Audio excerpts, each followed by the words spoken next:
Hey, what's up, guys? Thank you for joining me. My name is Dr. Tom LaHue, and we're going to be looking at Enneagram Type 4. We're going to be looking at a little excerpt from this book, The Enneagram Guide to Waking Up by Beatrice Chestnut.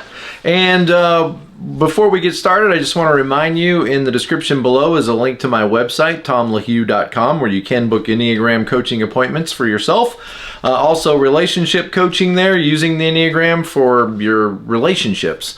And also there is a link on my website to the certificate classes that I offer and to an events page. If you would like to invite me to come out to speak to your staff or your nonprofit or your organization, whatever I can do to get all your people on the same page and get everybody more productive and working together and more compassionate with each other, this is a great tool to help you improve relationships at work and keep things moving along.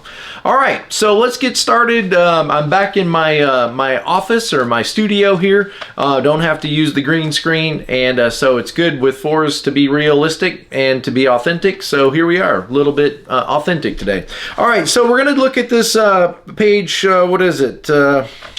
Got some glasses here so I can see what I'm doing. On page 98, she talks about one of the aspects of fours is they tend to live a little bit in their own inner world, and they tend to compare themselves with others and have a hard time living in the present, and sometimes believing a little too strongly in their own unworthiness as fours. And today we want to talk about the fours' tendency to assume that your emotions define you. To assume that your emotions define you. And I know you've probably already heard this several times if you've gone through and read books about the Enneagram or listened to a conference or videos. Then you know, okay, I'm a 4, I'm this emotional person, I'm this dramatic emotional wreck of a person. But I want to unpack that a little bit, interact with what she says, and just challenge you a little bit to think about things, maybe from a little bit more objective way. So what does it mean to be an emotional person? Is that a bad thing? Maybe it's a good thing. What about people that aren't living in their emotions at all? What about us 7s, for example, that are chasing the emotion of happiness while trying to run away from the emotion of pain and sadness and sorrow? And I mean, that's not necessarily any better. So I know as a 7 myself, I've got some work to do on this emotional aspect. There's a lot of emotions I'm not really comfortable with. And honestly, for me as a 7, I kind of just think of it like, ooh, that feels like something I don't want to sit in for very long, something that doesn't feel very comfortable. Why would I want to sit here in this sadness? I'm going to make the decision to move away from this and reframe my situation to get to a more positive place. And I don't think that that's all that healthy either always. So I've got some work to do, I know. But there's, other types on the Enneagram that may have a real hard time, like checking in with their emotions and really being able to let themselves go deep and feel all the feels. That might be a little hard for some of us. So maybe you could teach us. Maybe you could teach us a little bit, of how to be more connected to our emotional centers, our emotional cores. Probably the rest of us could learn a little bit before we start picking on you for being too emotional or too dramatic. Just realize that, you might be able to encourage us to be a little bit more willing to explore those dark emotions. And notice, as a 7, I think of them as dark, and you might not. Maybe you don't. Maybe you just think of them as normal. This is what it means to be a human.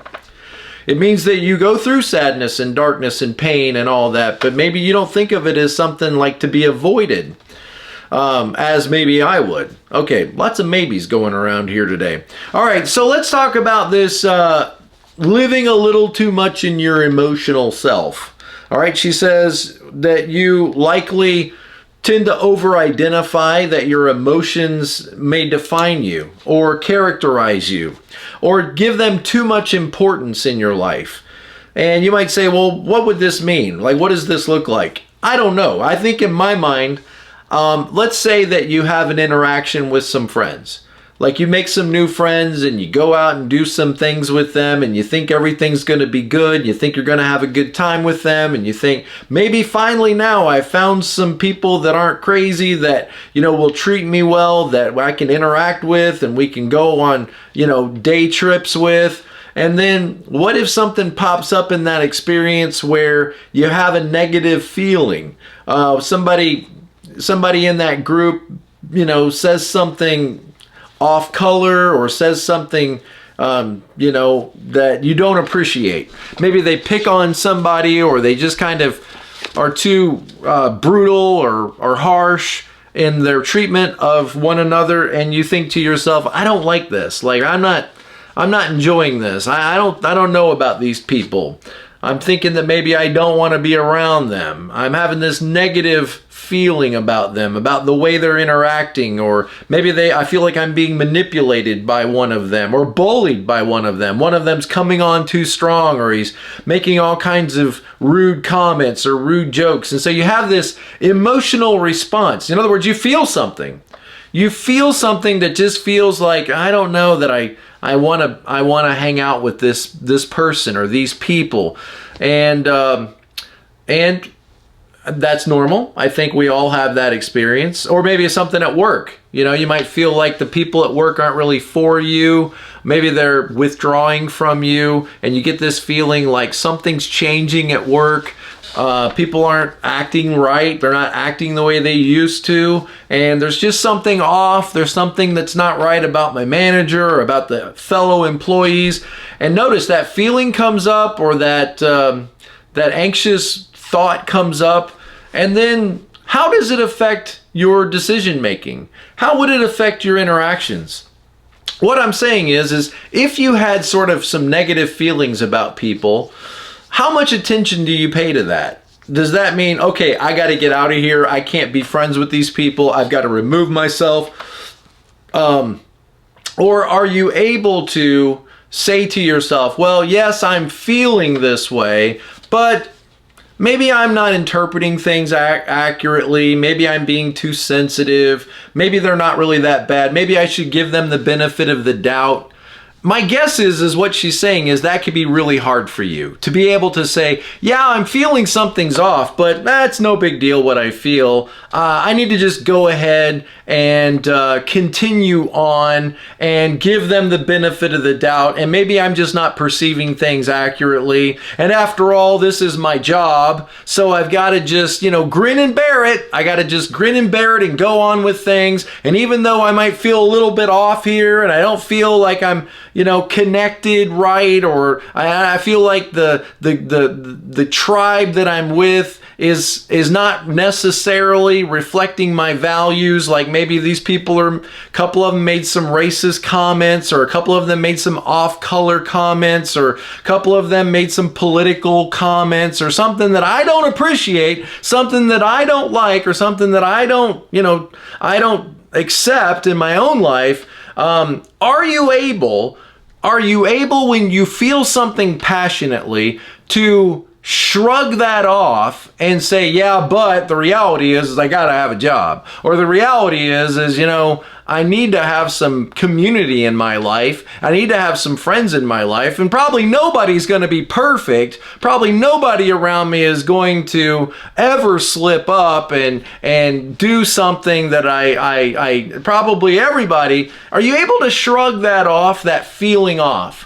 Or does that emotional feeling about that person, or that perception about that person, is it so strong in you that I have to be true to this, I'm feeling this and I have to be true to it, so I've got to cut that person off, or I've got to remove myself from this situation. That's how I think it plays out in my mind. Now, again, I'm not a 4, and I'm not claiming to fully understand any of the types. I don't know that I understand 7s perfectly, right? Even though I am one. But in my mind, in talking with other 4s, I could see where, if you feel something, then I can't ignore that. I feel this way about something. I feel good about it. I feel awful about it. I feel, disconnected with it, or I feel withdrawn about it. And so then my behavior must match my emotional feelings about something. And you may be surprised to realize, and it might even bother you to realize, that there's other types on the Enneagram, probably several other types on the Enneagram, that, yeah, we feel stuff, but whatever. What am I going to do about it? I mean, I got to have a job. I gotta live in this neighborhood.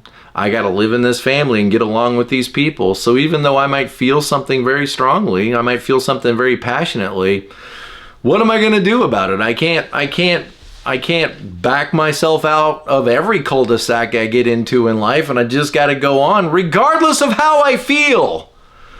How does that make you feel? Think about that. Like, even though I feel this way about something, it can't affect how I interact. I've got to just suck it up and just go into this, as the person that I'm hired to be. Or I've got to just go in there and present on the outside as though everything's fine, even though there is this kind of like disconnection or this incongruency that I'm feeling in the moment.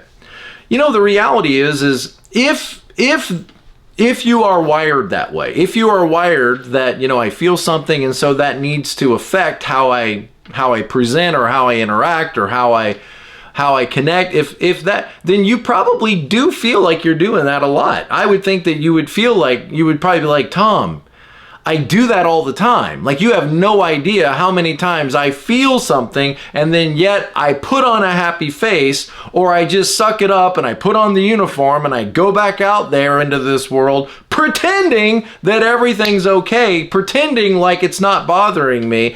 And that's why I think ultimately, like, you are a withdrawn type, because there's got to be times, when you just can't pretend any longer and you withdraw from your circumstances and just think, I can't do this. I can't play these games.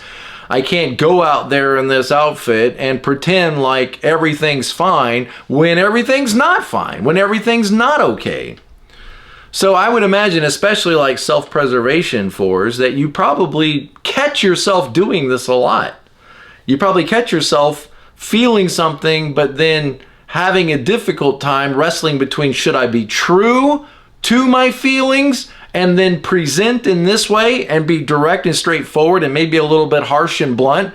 Or should I feel my feelings about something and then shove it down and just put on the face that I need to in order to get by, in order to keep my job, in order to keep my friendships, in order to keep my marriage? And I imagine that you probably really feel this tension a lot.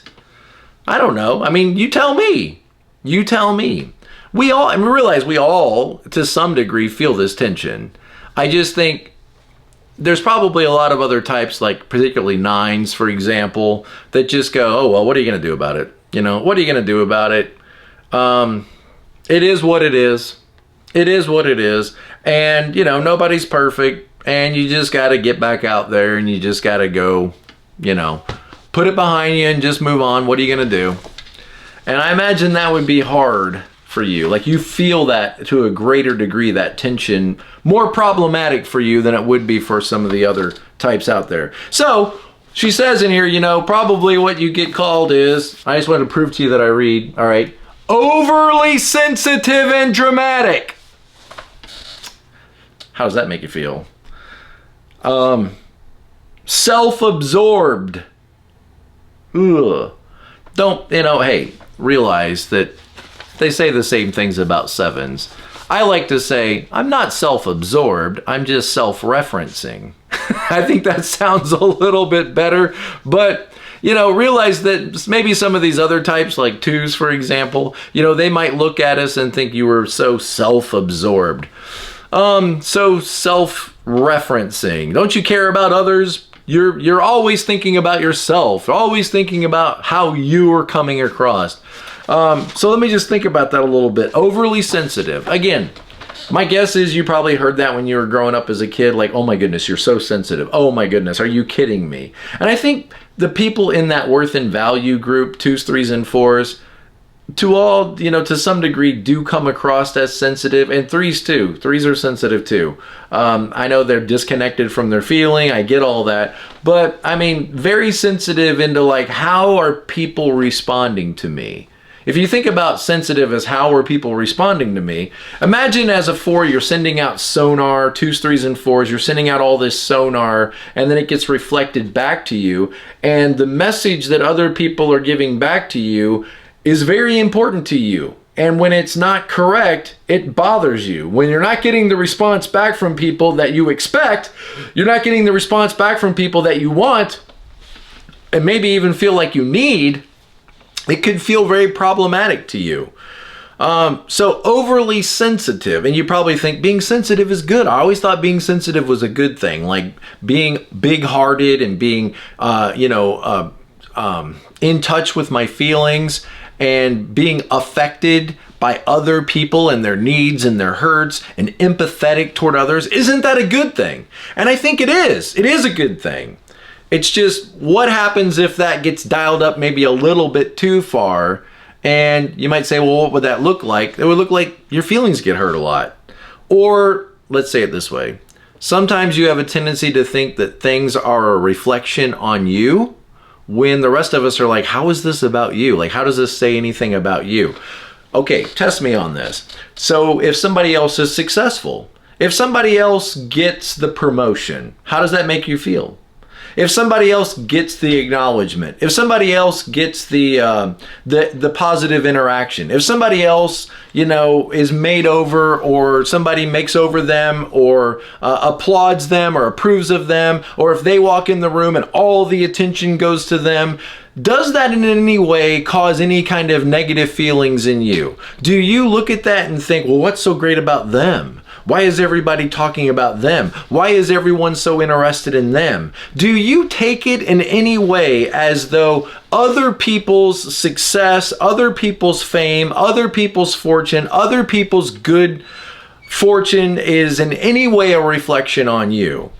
And if you answer yes to that, I do somehow like write myself into that story, like, well, why are they getting all the attention and why are they getting all of the press? That somehow makes me feel like I'm being slighted, or I'm not given the proper attention that I deserve, or I'm somehow a failure in some way, or I'm not living up to the expectations, or other people are not giving me the attention that I feel like I deserve. Well, then who am I? What am I good at?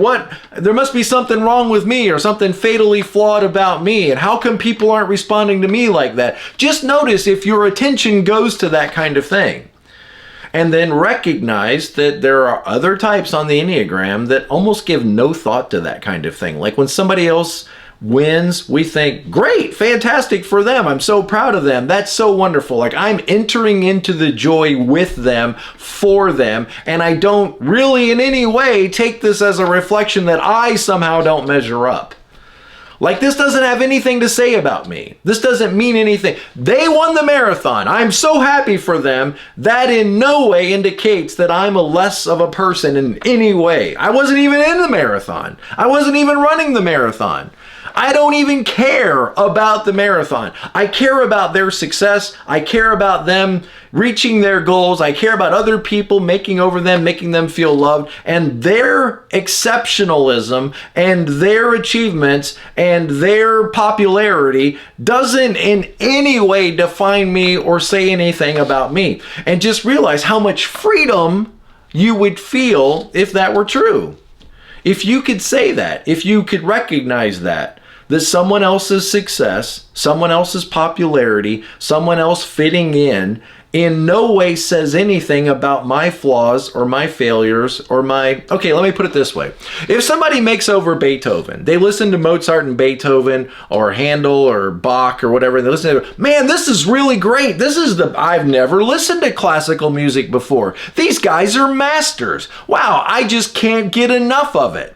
Suppose you're Paul McCartney, John Lennon, Ringo, and George Harrison, and you're sitting there listening to that conversation. You're hearing this person just talking about Bach, Beethoven, Mozart, Chopin, and they're like, oh, it's so great, you got to listen to this classical music. Should John Lennon and the rest of the gang there, the Beatles, should they hear that and think, gosh, what's wrong with us? Maybe we're not any good.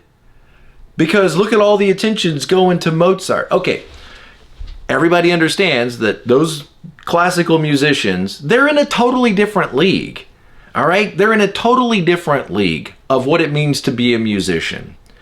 But just because Mozart and Beethoven are brilliant and they were masters of music says nothing about the quality of the Beatles. It doesn't. It doesn't say anything about the quality of the Beatles. The Beatles, they stand on their own. I mean, those guys are geniuses too, but their music is in no way comparable. It's completely different.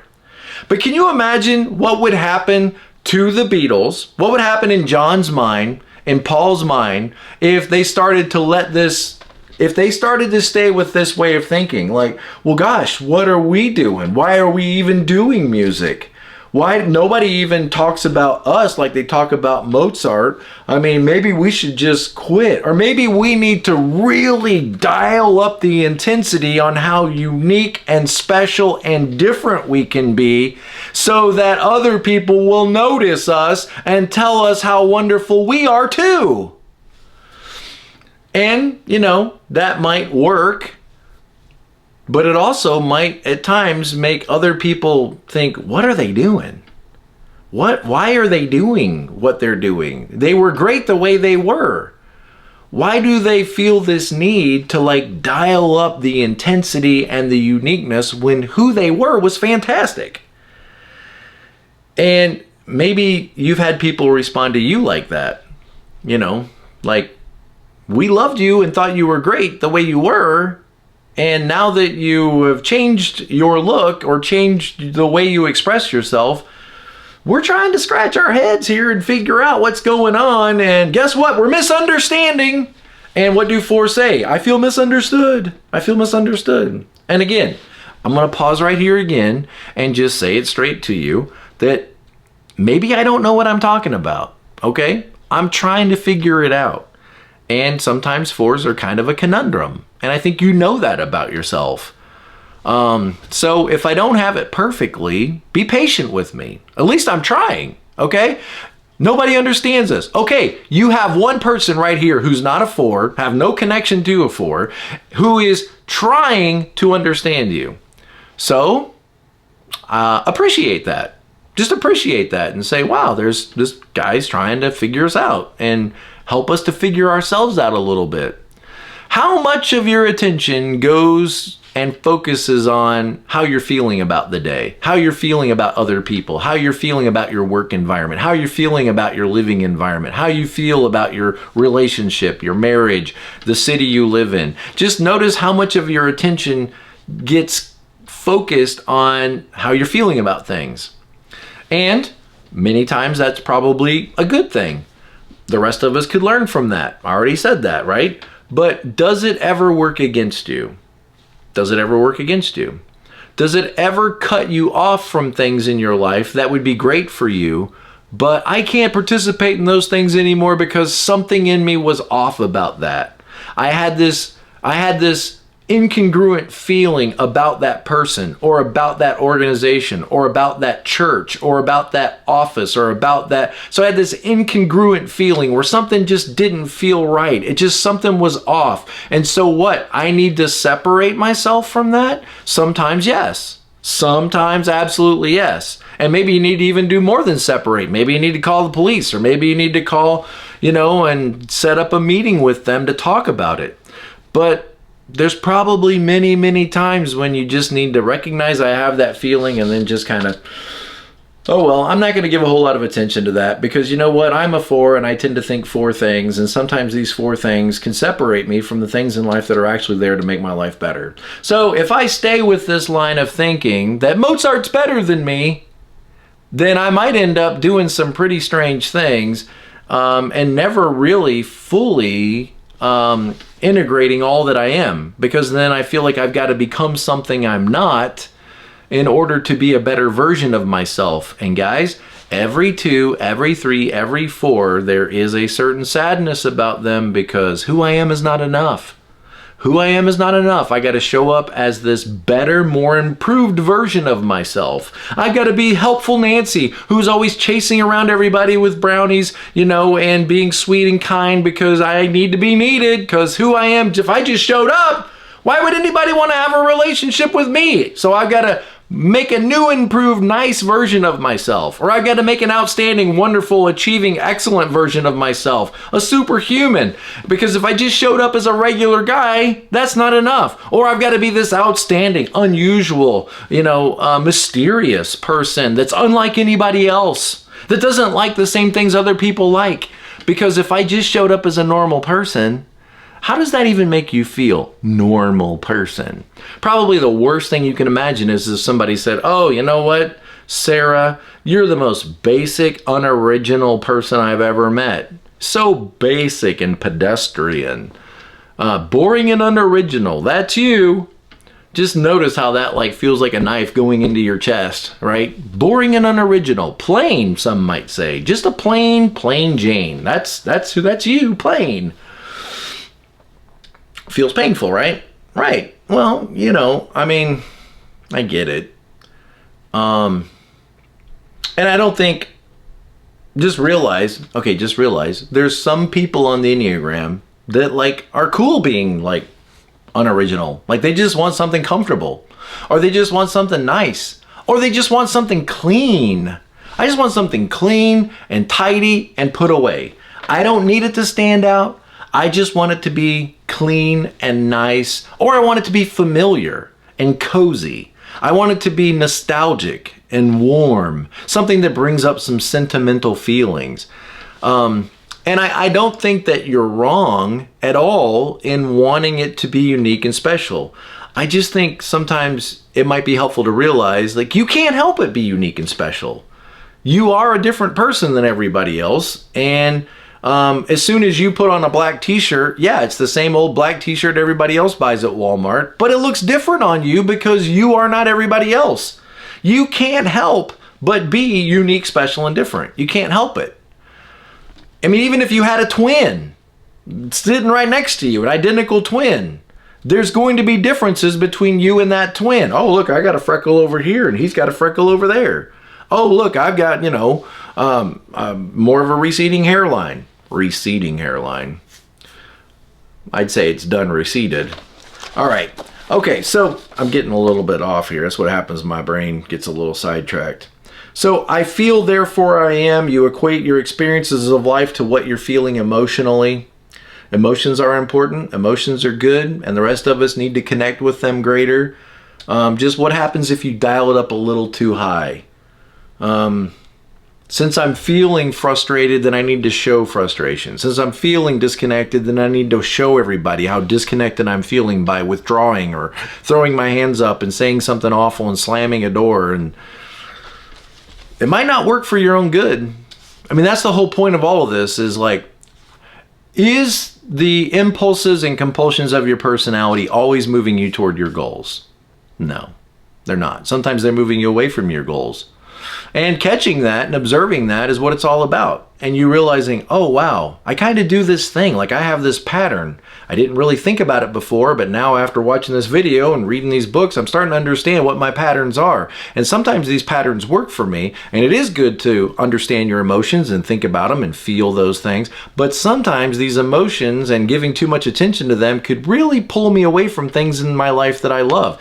I love my wife. I love my husband. But what happens if I'm starting to feel something not so comfortable about them?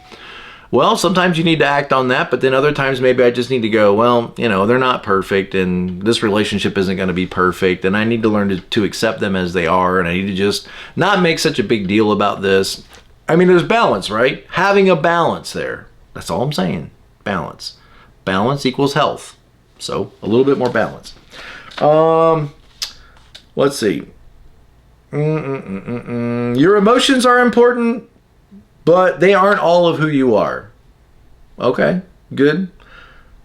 So I need to know what my emotions are telling me, but I don't necessarily need to let them be in the driver's seat. I don't necessarily need to let all of my behaviors and actions be motivated by those emotions. Sometimes I need to feel it and then let it go. I need to feel it and say, yeah, I'm feeling that, but whatever. I mean, let it go. Let it go. What happens if you don't let it go? Well, then you hold on to it. And what happens when you hold on to everything? Ask yourself. They are bringing information and wisdom about you that is important to you, and they should be felt, they should be processed, and sometimes actions need to be taken, and then they need to be let go of. I feel something, but don't necessarily need to pay attention to it. Can you do that? I mean, you probably do it anyway, but can you work on that? Could you strengthen that? I don't need to move on this even though I'm feeling it. Go ahead and do whatever needs to be done. And doesn't that sound like a 1? And 4s have a line to 1, right? 4s have a line to 1. And one of the things that a 1 would say to all of us is, what do you really need to do right now? Is this really what you need to be doing right now? And just think about that 1 looking down at that 4, feeling all those feelings and saying, okay, I know you're feeling all that stuff, but you need to discard all of that right now, because right now you need to show up and you need to have the right attitude and you need to get your work done. You just need to show up and you need to get busy doing what needs to be done right now. But I can't because I'm feeling all these feelings and they all mean something important. Yeah, you need to just let that go. And this feels gross, right? But would it help you in life if you could do that a little easier at times? When you could do that a little easier, you could make that shift to 1 a little bit easier. Would your life be better if you could do that easier? Sure it would. Of course it would. Okay, well, that sounds like you kind of know what growth might look like then. Good. Fantastic. We're making progress. All right, guys, as always, I appreciate you watching the video. I hope it helps you. And as always, be present to life.